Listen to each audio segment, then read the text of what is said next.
Hello 11th class. Bachos, this one is your lecture number 10th, okay, for the chapter biological classification. In our 9th lecture, we have discussed about monerans. ठीक है, in that case we have discussed about actinomycetes along with mycoplasma. ठीक है, वहां पे आपने क्या पढ़ा है बेटा? कंप्लीट जो आपके मोनेरन्स हैं, ठीक है, जितने भी मोनेरा से बिलोंग करने वाले ऑर्गेनिजम्स हैं उनकी एक टाइप स्पेसिमेन पढ़ी है. जैसे देखो, आपने सभी ने यू बैक्टीरिया पढ़ा, ठीक है, ट्रू बैक्टीरिया जिसे कहते हैं. आपने सभी ने आर्की बैक्टीरिया पढ़ा, ठीक है. इसके अलावा आपने एक्टिनोमाइसिटीज पढ़ी, आपने साइनोबैक्टीरिया पढ़ा, आपने माइकोप्लाज्मा पढ़ा. तो all they belong to monera group. Okay, और मोनेरा किसके लिए है? बेसिकली प्रोकैरियोट्स के लिए. ठीक है, आज से हम एक नया किंगडम स्टार्ट कर रहे हैं, दैट इज योर प्रोटिस्टा. ठीक है, प्रोटिस्टा क्या है? देखो, आपने 5 किंगडम क्लासिफिकेशन पढ़ी है, जो यूनिवर्सली एक्सेप्टेड आपकी क्लासिफिकेशन है, that is 5 kingdom classification. 5 kingdom में एक किंगडम हमने अच्छे से कंप्लीट कर लिया है. बाकी के 2 किंगडम हमें इसी चैप्टर के अंदर कंप्लीट करने हैं. थोड़ा सा लेंदी है बट हो जाएगा. ठीक है, विद इन नेक्स्ट वीक आपका ये चैप्टर ओवर हो जाएगा. ठीक है ना. तो देखो बच्चों, किंगडम प्रोटिस्टा की जहां तक बात है, अभी तक आपने मोनेरा किया, तो देखो धीरे धीरे आप एक चीज नोटिस करोगे, जैसे जैसे आप लोअर लेवल से या फर्स्ट किंगडम से आप 5th किंगडम तक पहुंचोगे, आपको धीरे धीरे कॉम्प्लेक्सिटी बढ़ती हुई चली जाएगी. ठीक है ना. आप क्या नोटिस करोगे कि कॉम्प्लेक्सिटी जो है वो इंक्रीज होती हुई चली जाती है. तो अब प्रोकैरियोट से धीरे धीरे क्या बनने स्टार्ट हुए? यूकैरियोट्स. जैसा आपने माइकोप्लाज्मा में देखा था कि कुछ कैरेक्टर्स ऐसे थे जो कैसे थे? यूकैरियोट्स के थे. जैसे presence of cell membrane, trilamellar structure था, है ना, लीनियर डीएनए था. तो इस तरीके से कुछ कुछ कैरेक्टर धीरे धीरे अब यूकैरियोट्स की तरफ आ रहे थे, और अल्टीमेटली किसकी फॉर्मेशन हुई? यूकैरियोट्स. ठीक है, अब एक ऐसा किंगडम बना दिया जिसमें कैसा भी आपका ऑर्गेनिज्म हो, बस यूनिसेलुलर होना चाहिए और यूकैरियोट्स होना चाहिए. ठीक है, पहले किंगडम में क्या था आपका? यूनिसेलुलर होना चाहिए और प्रोकैरियोट्स होना चाहिए. अब जो किंगडम हम स्टडी कर रहे हैं, दैट इज यूनिसेलुलर यूकैरियोट्स. ठीक है, किसके लिए है? यूनिसेलुलर यूकैरियोट्स के लिए है. तो देखो, सबसे पहले the term Protista was coined by Ernest Haeckel. कई बार स्ट्रेट फॉरवर्ड ये क्वेश्चन पूछा जाता है कि name the scientist who proposed the kingdom Protista या who give the term Protista. आई बस समझ में. ठीक है, नेक्स्ट, अभी मैंने आपको बताया कि ऑल यूनिसेलुलर यूकैरियोट्स, ठीक है, किसकी कैटेगरी में आते हैं? प्रोटिस्टा की कैटेगरी में आते हैं, इररिस्पेक्टिव ऑफ देयर न्यूट्रिशन. यानी कि न्यूट्रिशन चाहे कैसा भी हो, वो ऑटोट्रॉफ भी हो सकता है, वो हेटेरोट्रॉफ भी हो सकता है, वो सेप्रोट्रॉफ भी हो सकता है, किसी भी टाइप का कैसा भी ऑर्गेनिज्म हो सकता है, but it should be unicellular eukaryotes. समझ में आया? सभी को हमने बना दिया, डाल दिया एक ही किंगडम के अंदर, that is Protista. Next, the kingdom without defined boundaries. ये question as it is AIIMS में आया हुआ. Name the kingdom without defined boundaries. देखो, हमने किंगडम तो बना दिया, इसमें सिर्फ एक डेफिनेशन डाली कि ये यूनिसेलुलर यूकैरियोट्स होना चाहिए. इसके अलावा हमने कोई कैरेक्टर नहीं देखा कि वो मोड ऑफ न्यूट्रिशन उसका क्या है, ठीक है, वो कहाँ रह रहा है, किस टाइप के उसके स्पेशल फीचर होंगे, कुछ नहीं. मतलब एक तरीके से एक डस्टबिन की तरह है कि यूकैरियोट है और यूनिसेलुलर है, डालो प्रोटिस्टा में. ठीक है, कहीं पे भी आपने देखा यूकैरियोटिक बिहेवियर आ रहा है, ठीक है, यूनिसेलुलर है प्रोटिस्टा के अंदर. तो जितने भी ऑर्गेनिज्म यूकैरियोटिक है लेकिन यूनिसेलुलर हैं, वो सारे के सारे किस में डाल दिए? विदाउट एनी डिफाइंड बाउंड्रीज हमने इसको डाल दिया. तो it is the kingdom without defined boundaries, और इसीलिए इसे हम dustbin of 5 kingdom system of classification भी कहते हैं. ठीक है, इसके अलावा देखो, मोनेरा आपका प्रोकैरियोट, बाकी के 3 आपके मल्टी सेलुलर यूकैरियोट, और ये एक ऐसा है जो कि लिंक का काम कर रहा है. किसके बीच में? Prokaryotes and multi cellular eukaryotes के बीच में लिंक का काम कर रहा है. मोनेरा क्या था आपका? प्रिमिटिव टाइप ऑफ जो है किंगडम था. ये कैसा है आपका? It is a link between Monera and other 3 kingdom, that is fungi, plenty and animalia. ठीक है, इसके अलावा अगर हम बात करें एंसेस्टर्स की, तो ancestors of all multi cellular eukaryotes, भाई सीधी सी बात है, ऐसा तो नहीं है कि डायरेक्ट आपके मल्टी सेलुलर ऑर्गेनिज्म ऑरिजिनेट हो गए। ठीक है, कुछ फॉर्म ऐसी जरूर आई होंगी जो यूनिसेलुलर पार्ट में थी, और वो फॉर्म कौन सी होती है आपकी, प्रोटिस्टा से बिलोंग करती है। ठीक है ना, तो ध्यान रखना अगर आपसे कोई पूछ ले, देखो ये डायरेक्ट आए हुए क्वेश्चंस की लाइन मैंने यहाँ पे नोट डाउन की। ठीक है, आपके एनसीईआरटी में एज इट इज नहीं दिया है, वहां सिंपल से एक पैराग्राफ में आपको प्रोटिस्टा समझाया हुआ है, फिर टाइप्स ऑफ प्रोटिस्टा है, टाइप स्पेसिमेंस है, और आपका छोटे से टॉपिक में ही प्रोटिस्टा कंप्लीट कर दिया है। लेकिन यहाँ आपको थोड़ा सा इसको डीप जाना पड़ेगा। ठीक है, समझने के लिए कुछ ऐसी लाइन है जो डायरेक्टली पूछी गई है, ठीक है ना, जिनका मतलब आपको समझ में आना चाहिए। तो ancestor of all multicellular eukaryotes, clear. इसके साथ साथ सेलुलर लेवल ऑफ ऑर्गेनाइजेशन, ठीक है, कैसा होता है, इनकी बॉडी में देखो टिश्यू फॉर्मेशन नहीं होता है, सिर्फ सेलुलर लेवल पे ही बॉडी ऑर्गेनाइजेशन आपको देखने के लिए मिलेगा। नेक्स्ट देखो आगे जो दिया हुआ है दैट इज साइक्लोसिस। आप सभी ने पढ़ा है सेल वाले चैप्टर के अंदर, जब मैं आपको प्रोकैरियोटिक स्ट्रक्चर पढ़ा रही थी। क्या होता है cyclosis? Come on answer my question, बोलो शाबाश। साइक्लोसिस क्या होता है आपका? Streaming movement. जब साइटोप्लाज्म वैक्यूल्स के चारों तरफ या किसी सेल ऑर्गेनल के चारों तरफ क्या कर रहा है, सर्कुलर मूवमेंट शो कर रहा है, या किसी चीज के ट्रांसपोर्ट के लिए साइटोप्लाज्म की मूवमेंट हो रही है, that is known as streaming movement. उस स्ट्रीमिंग मूवमेंट को साइक्लोसिस बोलते हैं। और ध्यान रखना, cyclosis is absent in case of prokaryotes but it is characteristic feature of eukaryotes, that's why cyclosis is present. Clear? ठीक है। इसके अलावा देखो डाइवर्स मोड ऑफ न्यूट्रिशन मिलता है। अभी मैंने बताया कि न्यूट्रिशन की कोई रेस्ट्रिक्शन नहीं है, ऑर्गेनिज्म किसी भी टाइप का हो सकता है। It may be photo autotrophic, it may be holozoic. Holozoic में जो सॉलिड फूड इंजेस्ट करता है, आपने 10th क्लास में अच्छे से पढ़ा है। फोटो ऑटोट्रॉफिक हम डिस्कस कर चुके हैं। सैप्रोट्रॉफिक आज हमने डाउट क्लास में फिर से डिस्कस किया था कि those organism which are feeding upon your dead and decaying organism. Parasite आप छोटी क्लास से पढ़ते आ रहे हैं कि those organisms which take nourishment from the other organism. ठीक है, जो दूसरे ऑर्गेनिज्म की बॉडी से नरिशमेंट लेते हैं उन्हें हम पैरासाइट कहते हैं। अच्छा, ध्यान रखना एक चीज कि कीमो ऑटोट्रॉफ नहीं होंगे, they are not chemo autotroph. Chemo autotrophism यहाँ पे एब्सेंट रहेगा। ठीक है, ये एब्सेंट रहेगा। बाकी फोटो ऑटोट्रॉफ्स हो सकते हैं, होलोजोइक, आगे हम सारा डिटेल से करेंगे।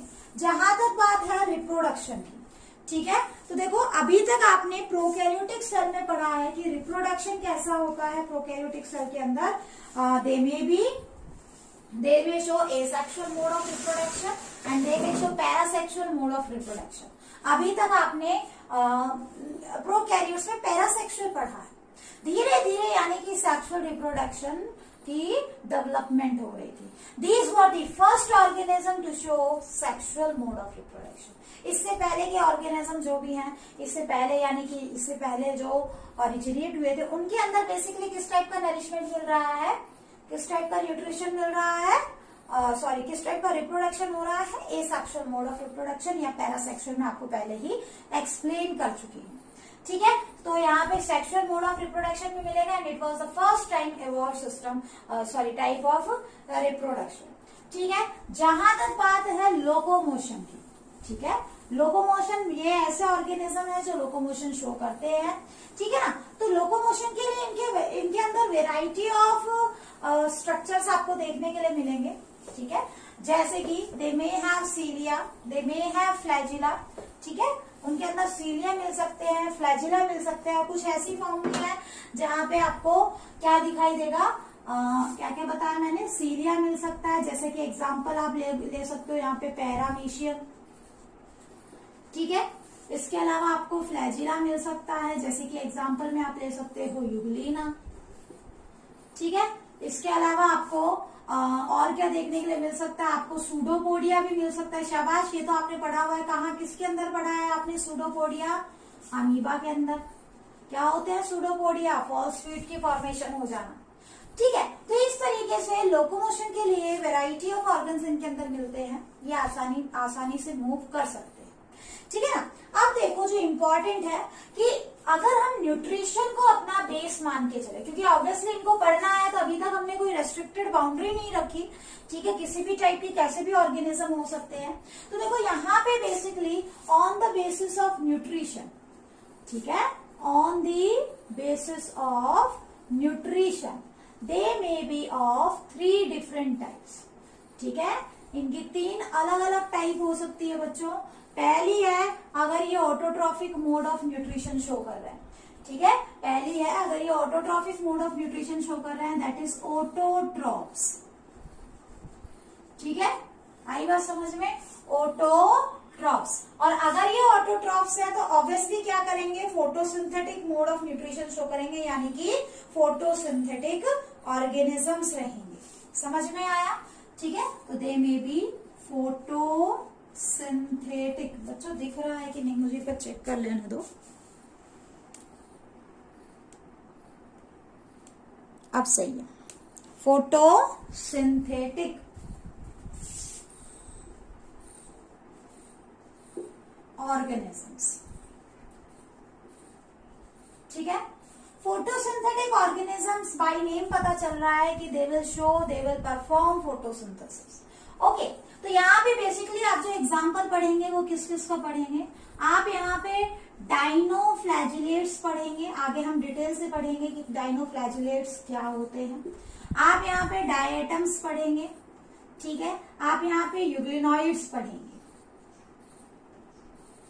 ठीक है, तो हम अलग अलग टाइप के ऑर्गेनिजम्स यहाँ पे स्टडी करेंगे, किसमें, autotrophic mode of nutrition show करने वाले प्रोटिस्टा के अंदर। अब इनके भी अपने स्पेसिफिक एग्जांपल होते हैं, डाइनोफ्लैजिलेट्स, डायटम्स, यूग्लिनॉइड्स के अंदर।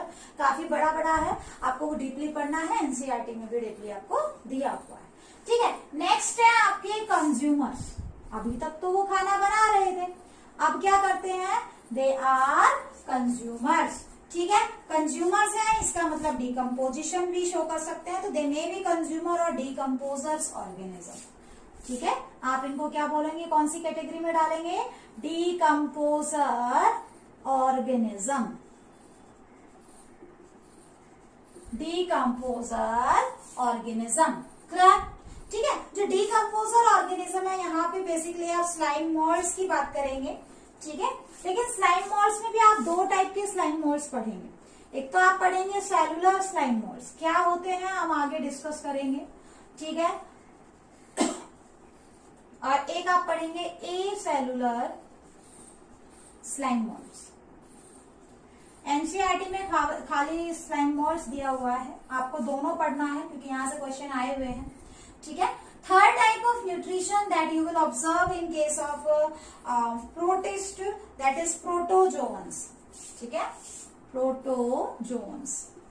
प्रोटोजोन्स एक बहुत ही इंपॉर्टेंट कैटेगरी है। यहाँ पे आप देखो, यहाँ देखो सिंपल सी बात है, क्लासिफिकेशन आपकी कैसे की है, कोई रट्टे मारने वाली बात नहीं है।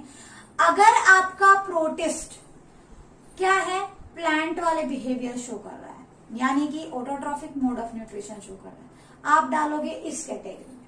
ठीक है, अगर वो क्या शो कर रहा है, आपका हिट्रोट्रॉफिक मोड ऑफ न्यूट्रिशन, बिल्कुल एनिमल्स की तरह है। देखो जोन्स वर्ड, प्रोटो मतलब पहले, जोन्स मतलब एनिमल, पहले आने वाले एनिमल्स, उनको क्या कहा गया, प्रोटोजोन्स कहा गया। ठीक है, समझ में आई बात? तो प्रोटोजोन्स में भी देखो हम 4 कैटेगरी यहाँ पे पढ़ेंगे। एक तो पढ़ोगे जूफ्लैजिलेट्स, एक आप पढ़ोगे सर्कोडाइन्स। ठीक है, स्पोरोजोन्स, और अल्टीमेटली सीलिड्स। तो ये 4 कैटेगरी हम यहाँ पे पढ़ेंगे। मैं एक बार चेक कर लेती हूँ आपको दिख रहा है कि नहीं, थोड़ा सा नीचे कर देते हैं। ठीक है, तो ऑटोट्रॉफ्स, कंज्यूमर आपके वो हो गए जो ना ऑटोट्रॉफ है ना हिट्रोट्रॉफ है, जो डिकम्पोजर्स की कैटेगरी में आते हैं।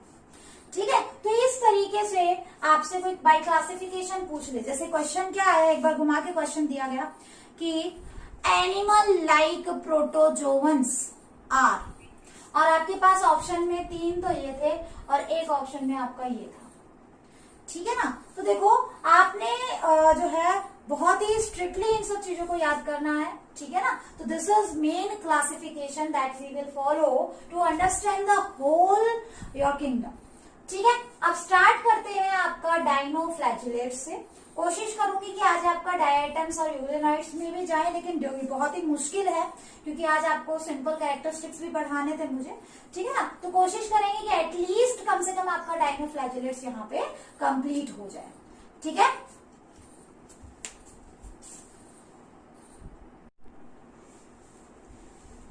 डायनोफ्लैजिलेट्स से स्टार्ट करते हैं।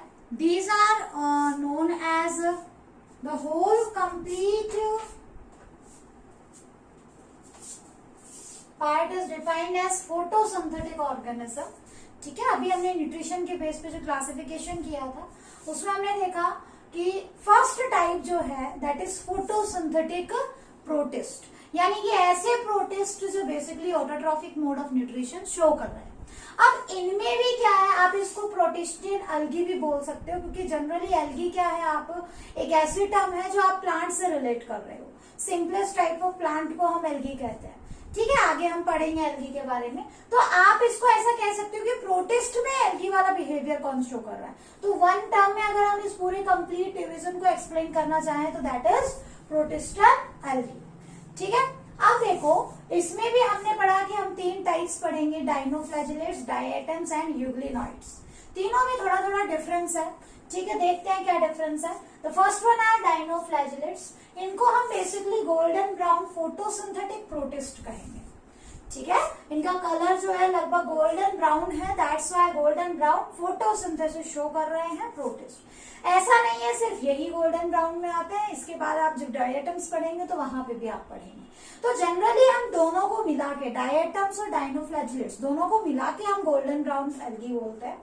माइन्यूट सा डिफरेंस है, मैं आगे आपको समझा दूंगी, ठीक है। तो गोल्डन ब्राउन फोटोसिंथेटिक प्रोटिस्ट इन्हें कहा जाएगा, किसको, डायनोफ्लैजिलेट्स को। इसके अलावा अगर बेसिकली क्लास की अगर हम बात करें, क्वेश्चन आया हुआ है, ठीक है, क्वेश्चन आया हुआ है बच्चों कि डायनोफ्लैजिलेट कौन सी क्लास से बिलोंग करते हैं, दैट इज पायरोफाइटा, ठीक है। पायरोफाइटा भी बोल सकते हो आप, डायनोफाइट से भी बोल सकते हो, ठीक है। ये एंशिएंट क्लासिफिकेशन के अकॉर्डिंग है, ये न्यू क्लासिफिकेशन के अकॉर्डिंग है। हैबिटेट की जहां तक बात है तो दे मे बी एक्वेटिक और they may also be terrestrial. Aquatic में भी वेराइटी ऑफ हैबिटेट है, जैसा कि सेलाइन वाटर, ठीक है, फ्रेश वाटर की फॉर्म में भी मिल सकते हैं। तो दोनों टाइप के इसके अंदर क्या मिलेंगे आपको, हैबिटेट मिलेंगे, मतलब ये दोनों टाइप की जगह पे मिलेगा। नेक्स्ट है न्यूट्रिशन। न्यूट्रिशन की जहां तक बात है तो मैंने कहा कि ऑटोट्रॉफ्स है, तो फोटो ऑटोट्रॉफ्स, क्योंकि कीमो ऑटोट्रॉफ्स तो हमने पहले ही कैटेगरी से बाहर निकाल दिया था, तो दे आर फोटो ऑटोट्रॉफिक। और सेल वॉल की जहां तक बात है, that is very very very important. अभी तक क्वेश्चन नहीं आया है पर आ सकता है, ठीक है। द आउटर रिजिड कोट जो है इसे हम थीका या लोरिका कहेंगे, ठीक है, थीका या लोरिका। अब ये जो थीका है it is cellulosic by nature. Main component क्या मिलेगा यहाँ पे आपको, सेलुलोज मिलेगा, ठीक है ना। और इसके अंदर क्या मिलता है आपको, ये जो थीका और लोरिका लेयर आप बोल रहे हो, इसमें देखो पूरी सेल मेम्ब्रेन, सेल वॉल के साथ साथ आपको क्या मिलेंगी, 2 या 2 से ज्यादा क्या मिलती है, एट्रिकुलेटेड यानी कि जॉइंटेड, जुड़ी हुई, एट्रिकुलेटेड और स्कल्पचर्ड, बिखरी हुई, ठीक है, जो है प्लेट्स मिलती है। आगे मैं आपको डायग्राम बना के दिखाऊंगी, ठीक है। तो बेसिकली ये जो आपको एट्रिकुलेटेड प्लेट्स मिल रही है, इसमें सेलुलोज के साथ पेक्टिन भी है। तो एक तरीके से यूं कहो कि सेल वॉल के ऊपर जो है स्कल्पचर्ड फॉर्म में प्लेट्स है या एग्रीगेटेड फॉर्म में प्लेट्स है, ठीक है ना। तो इस वजह से इनको क्या कहा जाता है, आर्मर्ड डायनोफ्लैजिलेट। आर्मर वर्ड का मतलब क्या होता है आपका, कवच, ठीक है ना। आई बात समझ में, कवच बोलते हैं, तो कवच वाले डायनोफ्लैजिलेट, समझ में आया, ठीक है ना। तो डायनोफ्लैजिलेट्स के बारे में आगे प्रोसीड करते हैं। This one is structure of a typical protistan algae, okay. क्या है यहाँ पे देखो, अभी हमने बात की कि इसमें आउटर कोट जो होती है that is thick and rigid, ठीक है। तो this one is outer thick coat, ठीक है, बाहर की थिक कोट है जो बेसिकली सेलुलोज से बनी हुई होती है, बट अंदर की तरफ थिन सेलुलोसिक स्कल्पचर्ड और जो है आप यूं कह सकते हो या तो स्कल्पचर्ड फॉर्म में, ठीक है, बिखरी हुई, या एग्रीगेटेड फॉर्म में क्या मिलेंगे आपको, थिन सेलुलोसिक सेल वॉल मिलेगी, ठीक है, जो बेसिकली सेलुलोज प्लस पैक्टिन से बनी हुई होती है, सेल प्लेट्स की फॉर्म में आपको मिलती है, ठीक है ना। इसके साथ साथ देखो आपको यहाँ पे ऐसे 2 ग्रूव मिलेंगे, ठीक है, this one is transverse groove, this one is longitudinal. Transverse is parallel to the earth surface. Groove आप ये मान लो कि जस्ट एक कैनाल की तरह है, ठीक है, एक नहर की तरह है। एक आप ये मानो कि लंबी सी जो है आप नैरो ट्यूब आप बोल सकते हो, ठीक है ना, आई बात समझ में, खाली जगह आप बोल सकते हो। तो ये क्या है, दो ग्रूव आपको मिलते हैं कंप्लीटली, एक तो ट्रांसवर्स होता है, एक लॉन्गिट्यूडनल होता है। जो ट्रांसवर्स ग्रूव होता है इसको एन्युलस सिंगुलम या गिर्डर भी बोल दिया जाता है कई बार, और जो आपका लॉन्गिट्यूडनल है इसे सल्कस बोल दिया जाता है, ठीक है ना। अब देखो इंपॉर्टेंट क्या है कि यहाँ पे आपको दो फ्लैजिला मिलेंगे, इसीलिए नाम क्या रखा गया है, डाइनोफ्लैजिलेट। डाइनो वर्ड जो आया है दैट इज फॉर टू, ठीक है, और फ्लैजिलेट आया है आपका फ्लैजिला से, तो आपको डाइनोफ्लैजिलेट्स में दो फ्लैजिला मिलेंगे। ध्यान रखना दोनों फ्लैजिला में से एक लॉन्गिट्यूडनल होगा जो लॉन्गिट्यूडनल ग्रूव में से बाहर आएगा, और एक आपका ट्रांसवर्स होगा जो ट्रांसवर्स ग्रूव से बाहर आएगा, ठीक है। अब आपके दिमाग में आ रहा होगा कि ये यहीं से क्यों निकला, यहाँ से क्यों नहीं निकाला। बच्चों ये आपको 2D डायग्राम दिखाया हुआ है, जब आप 3D में लोगे तो कुछ हद तक स्फेरिकल टाइप स्ट्रक्चर और कोई एक through out the transverse part जो है कंप्लीटली ट्रांसवर्स ग्रूव प्रेजेंट है, उसमें से कहीं से भी ये जो है फ्लैजिला बाहर आ सकता है, ठीक है ना। तो यहाँ पे मैंने मार्किंग की थी तो इस वजह से यहाँ दिखा दिया। तो ट्रांसवर्स फ्लैजिला जो होता है दैट इज समवॉट लॉन्गर, ठीक है, लंबा मिलेगा, ठीक है, नैरो होगा और थिन होगा। और जहां तक बात है इसकी लॉन्गिट्यूडनल की, ठीक है ना, तो ये बाई शेप कैसा होगा, छोटा होगा, किसके कंपैरिजन में, ट्रांसवर्स के कंपैरिजन में, ठीक है। इसके अलावा स्मूथ होगा और थिन होगा, ये कैसा होगा, लॉन्ग और रिबन लाइक होगा, ठीक है। अब इम्पोर्टेंट क्या है कि देखो यहाँ पे जब मूवमेंट होती है, जब ये मूव करते हैं, फ्लैजिला से मूव करेंगे ऑब्वियसली, तो ये जो ट्रांसवर्स वाला है ये इस डायरेक्शन में ऐसे मूव करवाएगा इसको, और जो लॉन्गिट्यूडनल वाला फ्लैजिला है वो इसको इस डायरेक्शन में मूव करवाएगा। तो मूवमेंट कैसी होगी, कुछ इस टाइप की, ऐसे मूव करेंगे। कहने का मतलब जैसे आगे की तरफ भी बढ़ते जा रहे हैं और एक स्पाइरल मूवमेंट भी शो कर रहे हैं। किसकी स्पाइरल मूवमेंट, लॉन्गिट्यूडनल की वजह से, और आगे जो मूवमेंट हो रही है दैट इज बिकॉज ऑफ जो है आपका किस तरीके का मूवमेंट हो गया, जो आगे की तरफ मूवमेंट हो रहा है वो ट्रांसवर्स फ्लैजिला की वजह से हो रहा है, ठीक है। इस टाइप की मूवमेंट को आप स्पिनिंग मूवमेंट या व्हिर्लिंग व्हिप्स बोलते हैं, ठीक है। फिर स्पिन करना, स्पिनिंग आपने सुना होगा, स्पिनिंग, या तो स्पिनिंग मूवमेंट बोलो इसको, ठीक है, या क्या बोलोगे आप इसको, व्हिर्लिंग व्हिप्स।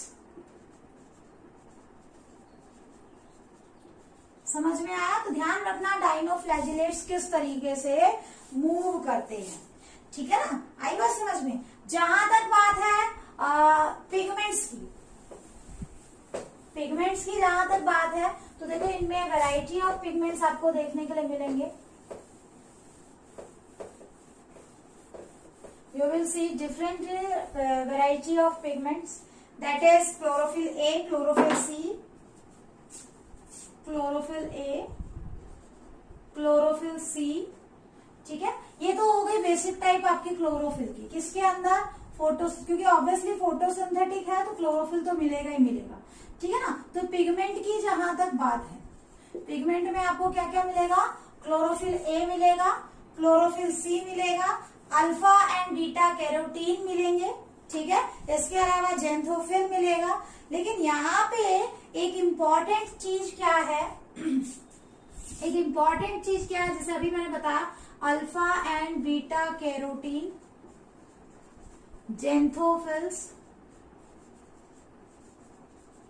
इंपॉर्टेंट क्या बताया कि जेंथोफिल में आपको एक अलग सा पिगमेंट मिलेगा that is basically responsible for red colour, ठीक है ना, basically responsible for red colour and that particular pigment is known as peridinin. ये आपको किसी किसी बुक में ही मिलेगा, सभी बुक्स में नहीं दिया हुआ है, ठीक है, एनसीईआरटी में तो बिल्कुल नहीं दिया हुआ।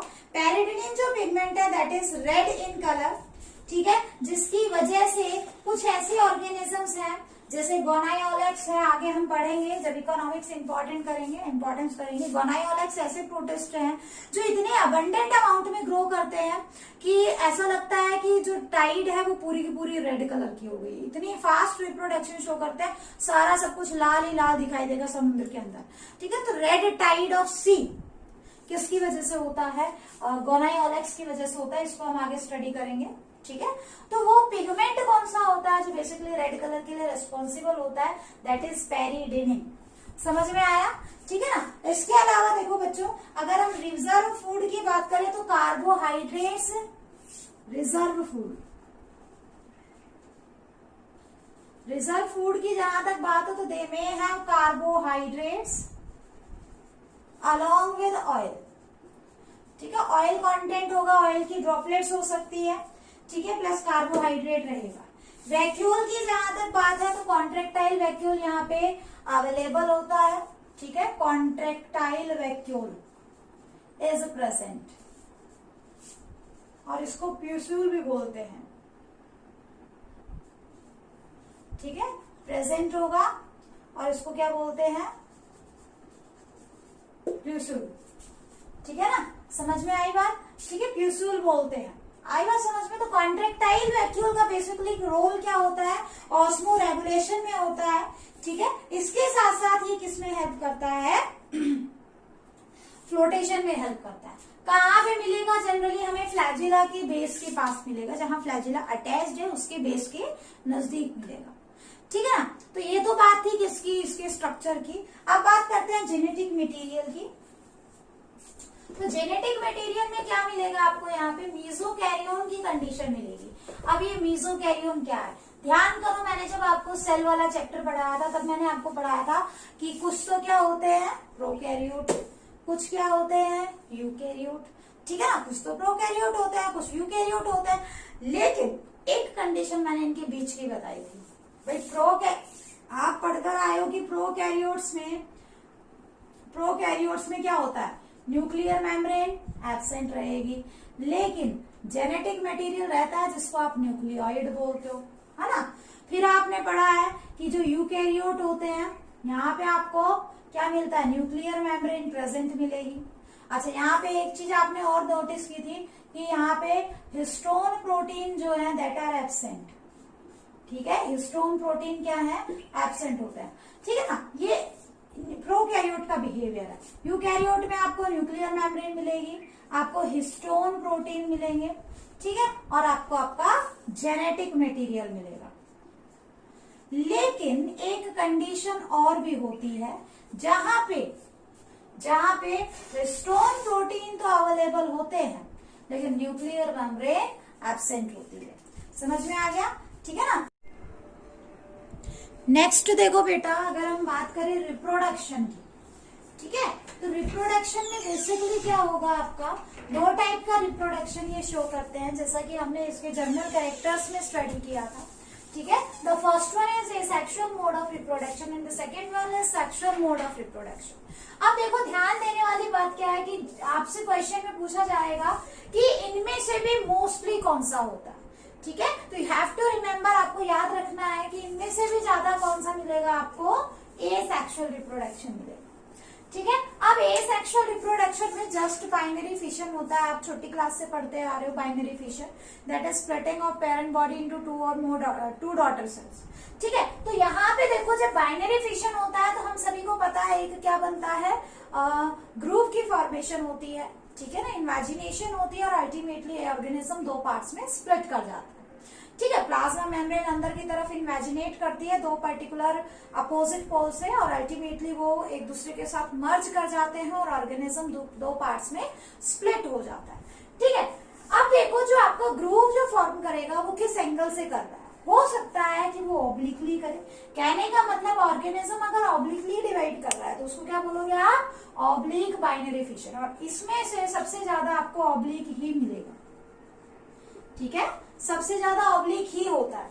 हो सकता है कि आपका ऑर्गेनिज्म का प्लेन ऑफ डिवीजन ट्रांसवर्स हो।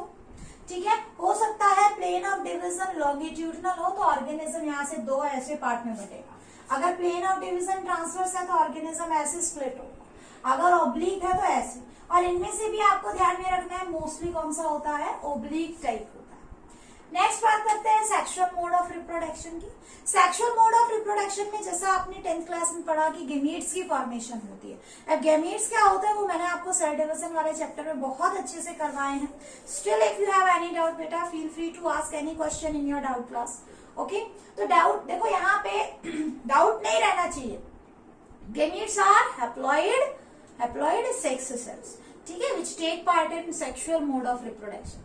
अब यहाँ पे देखो सेक्सुअल रिप्रोडक्शन सबसे पहले ही जो है हमें दिखाई दिया, ठीक है, ऐसे first organism to have sexual reproduction, ठीक है ना। तो अब जो गेमीट्स हैं, हो सकता है वो गेमीट्स दिखने में एक जैसे हो, उनकी मॉर्फोलॉजी, जैसे मान लो आपके पास एक ऑर्गेनिज्म ऐसा है और दूसरा ऑर्गेनिज्म का गैमीट भी ऐसा ही है, आप नहीं पता लगा सकते कि मेल कौन सा है फीमेल कौन सा है, दोनों गैमीट दिखने में बिल्कुल सेम है, ठीक है ना। ऐसे गैमीट्स की अगर फ्यूजन होती है तो उसको क्या बोलते हैं, isogamy, same type of gametes अगर होते हैं साइज में भी और मॉर्फोलॉजी में, ठीक है ना, तो उसको क्या बोलेंगे आप, आइसो मतलब सेम, गैमी मतलब फ्यूजन, आइसोगैमी। एनाइसोगैमी में जैसे मान लो आपने सभी ने देखा है, ह्यूमन बीइंग की अगर हम बात करें तो स्पर्म का एग्जांपल आप जनरली कुछ इस तरीके से आप स्पर्म बनाते हो, ठीक है, इस तरीके से स्पर्म की फॉर्मेशन करते हो, डायग्राम, जस्ट बाय डायग्राम में अगर हम देखें तो कुछ इस तरीके से स्पर्म आप शो करते हो, ठीक है। और एग की बात करें तो आप कुछ ऐसे, तो मेल स्पर्म एलोंगेटेड होता है और फीमेल में एग राउंडेड होता है, तो दिखने से ही पता चल रहा है कि ये मेल है ये फीमेल है, डिस्टिंक्शन है, मॉर्फोलॉजी को लेकर डिस्टिंक्शन है। देखो ये वर्ड्स आगे यूज होंगे हर जगह, आइसोगैमी, एनाइसोगैमी, एक ooगैमी भी होती है जहाँ पे फीमेल जो एग है वो काफी बड़ा साइज का होता है और जो मेल का जो स्पर्म है या पॉलन ग्रेन है वो छोटे साइज का होता है, ठीक है ना। तो उन सब चीजों को हम बाद में डिस्कस करेंगे, और फिलहाल के लिए देखो आइसोगैमी, आइसो मतलब सेम टाइप ऑफ गैमेट और एनाइसोगैमी यानी कि आपका डिफरेंट टाइप्स ऑफ गैमेट्स, ठीक है। तो जनरली इसमें आपको आइसोगैमी और एनाइसोगैमी देखने के लिए मिलती है, ooगैमी यहाँ एब्सेंट होती है, समझ में आया, ठीक है। इसके अलावा देखो हमें इम्पोर्टेंट क्या है कि गैमीट फॉर्मेशन देखनी है, ठीक है ना, गैमीट फॉर्मेशन देखनी है। गैमीट फॉर्मेशन में देखो यहाँ पे दो मोड है, that is very very very important, that has been included in your syllabus also, ठीक है। क्या है यहाँ पे देखो, गैमीट्स में दो टाइप से गैमीट बन सकते हैं, एक तो आपका डिप्लॉइड ऑर्गेनिज्म से डायरेक्ट गैमीट बन रहा है, एक आपके हैप्लॉइड ऑर्गेनिज्म बनाने के बाद गैमीट बन रहा है, तो उसको हम क्या कहेंगे, यहाँ पे अगर डिप्लॉइड से बन रहा है तो गेमेटिक मियोसिस होती है, ठीक है, गैमीट्स बनाने के लिए मियोसिस। यहाँ पे क्या होता है, जाइगोटिक मियोसिस। कैसे, इसको थोड़ा सा हम इसको डीपली समझ लेते हैं बच्चों, क्योंकि ये क्लियर होना बहुत जरूरी है, आगे आपके काम आएगा, ठीक है। डिप्लॉइड में क्या है, आपका ऑर्गेनिज्म क्या है, डिप्लॉइड, आपका ऑर्गेनिज्म क्या है, डिप्लॉइड, और इसमें जस्ट नॉर्मल मियोसिस हुई जो आपने सेल डिवीजन में पढ़ी है, नॉर्मल मियोसिस हुई, ठीक है, और इससे आपके पास 4 गैमेट्स बन गए, ठीक है, 4 गैमेट्स बन गए। तो ये तो आपका क्या हुआ, गैमेट्स बनाने के लिए जो नॉर्मल मियोसिस होती है दैट इज गैमेटिक मियोसिस, जैसा हमारे अंदर भी होता है। लेकिन अगर हम बात करें किसकी, जाइगोटिक मियोसिस, क्योंकि बहुत सारे ऑर्गेनिजम्स यहाँ पे ऐसे भी देखने के लिए मिलेंगे जो किस टाइप के हैं, हैप्लॉइड प्लॉइड शो करते हैं, ठीक है ना, आई बात समझ में। तो यहाँ देखो आपके पास ये आपके पास हैप्लॉइड सेल है, इससे पहले क्या मिलेंगे, बहुत सारे गैमीट्स बनेंगे, इनका फिर फ्यूजन होगा और इनसे जाइगोट बनेगा, और जाइगोट से वापस से अब दोबारा से मियोसिस होगी। अच्छा मुझे यहाँ बताओ, ये यहाँ से ये क्या हो रही है, ये माइटोसिस हो रही है।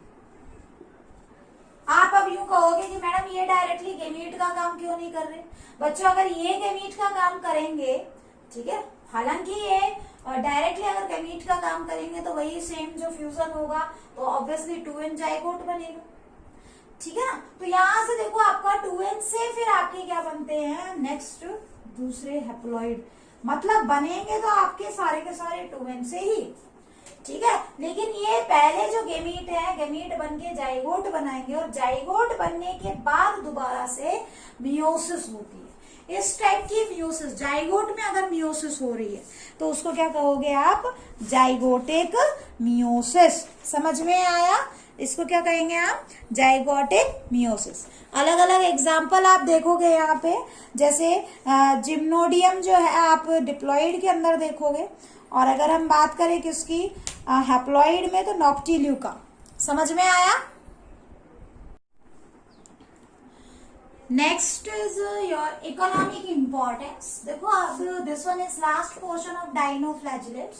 ओके, बेसिकली हम इनके किन कैरेक्टर्स को नोटिस कर पाते हैं और हमारे इकोनॉमिक फॉर्म में ये कहाँ तक यूजफुल है।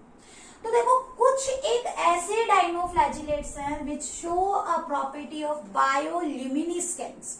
ल्यूमिनिस्केंस मतलब अपने अंदर से लाइट निकालने वाला, जो ग्लो कर रहा है। जैसे आपने जुगनू देखा है, ग्लो वर्म देखा है ना, ठीक है। जुगनू क्या होता है, उसमें क्या है, वो हालांकि इनसे बिलोंग नहीं करता है, वो अलग कैटेगरी से इंसेक्टा से बिलोंग करता है, बट कुछ इसी टाइप के ऑर्गेनिज्म जो अपने अंदर से लाइट एमिट कर रहे हैं, ठीक है ना। तो वो क्या देते हैं, उनके अंदर बेसिकली क्या होता है, एक पिगमेंट होता है ल्यूसीफेरिन, ठीक है, जो एक पर्टिकुलर एंजाइम होती है ल्यूसीफेरिनेज नाम की एंजाइम, ठीक है ना। जैसे ही ल्यूसीफेरिनेज एंजाइम के कांटेक्ट में आएगा ये पिगमेंट, तो ये लाइट एमिट करेगा अपनी बॉडी में से, यानी कि लिविंग ऑर्गेनिज्म अपनी बॉडी में से लाइट निकाल रहा है, तो उसको बोलते हैं, उस प्रॉपर्टी को क्या बोलते हैं, बायोल्यूमिनिस्केंस बोलते हैं, ठीक है। अब जो बायोल्यूमिनिस्केंस है बेसिकली हमें सी के अंदर अलग अलग कैरेक्टरिस्टिक्स जो है कलर की फॉर्मेशन भी कई बार कर देता है।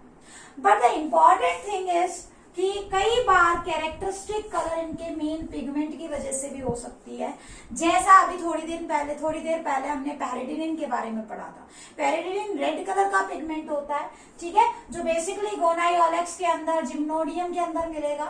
और ये ऐसे प्रोटिस्ट है जो बहुत ही फास्ट रिप्रोड्यूस करते हैं, they have very fast mode of reproduction, ठीक है ना। तो आपको ऐसा दिखेगा कि लाल रंग की समुद्र में लहरें उठ रही है, ठीक है ना, आई बात समझ में। तो इसीलिए they are responsible for red tide of sea. बच्चों कंफ्यूज मत होना, एक जगह इसी टाइप का कॉन्सेप्ट हमने मोनेरा में भी पढ़ा है। क्या पढ़ा था आपने, पढ़ा था कि एक मोनेरा ऐसे भी होते हैं जो अपने अंदर से क्या, जिनका कलर कैसा होता है, रेड कलर का होता है। याद करो, साइनोबैक्टीरिया, ठीक है। और वहां पे हमने बताया था ट्राइकोडेस्मियम इराइथ्रियम, है ना, ट्राइकोडेस्मियम इराइथ्रियम, वो रेड सी के फॉर्मेशन के लिए रेस्पॉन्सिबल है। पूरा का पूरा सी ही आपको रेड दिखाई देगा, यहाँ सिर्फ टाइड्स आपको रेड दिखाई देगी। और क्वेश्चन को ध्यान से पढ़ना कि पूछा क्या गया, प्रोटिस्टा पूछा गया है या मोनेरा पूछा गया है। प्रोटिस्टा में एग्जाम्पल आपको गोनायोलेक्स का देना है, एनसीईआरटी में दिया है, अच्छे से कर लेना, ठीक है। और अगर बात करें मोनेरा की, तो वहां पे ट्राइकोडेस्मियम इराइथ्रियम देना पड़ेगा, ठीक है। डिसएडवांटेज की जहां तक बात है, तो एक पर्टिकुलर स्पीसीज है गोनायोलेक्स की, दैट इज कैटेनेला, गोनायोलेक्स कैटेनेला। ये टॉक्सिन अपने अंदर से सिक्रीट करती है, सेक्सी टॉक्सिन, ठीक है ना। और ये जो टॉक्सिन है बेसिकली ये एक केमिकल होता है, न्यूरोट्रांसमीटर जिसको हम बोलते हैं। अगर आपने 10th क्लास में थोड़ा सा डीपली पढ़ा हो, ठीक है ना, तो न्यूरोट्रांसमीटर जो है that is your acetyl choline, ठीक है, उसके साथ इंटरफेयर करता है। अब वो क्या है, आप आगे चल के जब हम ह्यूमन फिजियो पढ़ेंगे तो उसमें क्या पढ़ोगे आप कि एसिटाइल कोलिन आपके मैसेजेस को ट्रांसफर करवा रहा है न्यूरॉन में से, एक न्यूरो ट्रांसमीटर है। तो पर्सन के अंदर मैसेज ट्रांसफर नहीं होगा। जैसे मान लो आपके ब्रेन से मैसेज आया हाथ हिलाने का, तो आप मैसेज यहाँ तक पहुंचेगा ही नहीं मसल्स तक, तो क्या आपके हाथ हिलेंगे? नहीं, पैरालिसिस हो जाती है। और ध्यान रखना acetyl choline is characteristic feature of vertebrates, vertebrates में मिलता है। हालांकि देखो होता क्या है, गोनायोलेक्स कैटिनेला प्रोटिस्ट है, इनको किसने खाया? इनको किसने खाया? शेलफिश, जो मोलस्का से बिलोंग करते हैं, इनवर्टिब्रेट्स। लेकिन हम ह्यूमन किसी को नहीं छोड़ते, हमने इनको लिया, म्यूजल्स वगैरह होते हैं, प्रॉन वगैरह होते हैं, हमने इनको लिया, ठीक है, और हमने इनको भी खा लिया, तो इनडायरेक्टली वो हमारी बॉडी में आ गए और ऑर्गेनिज्म कई बार क्या कर देते हैं, ये कंप्लीट पैरालिसिस भी कर देते हैं, ठीक है। तो इसको पीएसपी, पैरालिटिक शेलफिश पॉइजनिंग भी कहा जाता है। आया समझ में? पैरालिटिक शेलफिश पॉइजनिंग भी इसको कहा जाता है। तो ये चीजें कई बार पूछ ली जाती है, तो आप थोड़ा सा इसको ध्यान से पढ़ना, ठीक है ना। मेरी तरफ से डायनोफ्लैजिलेट्स आपका कंप्लीट है।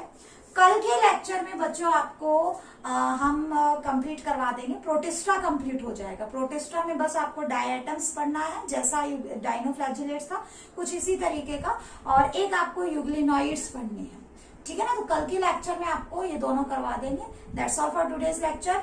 Thank you everyone.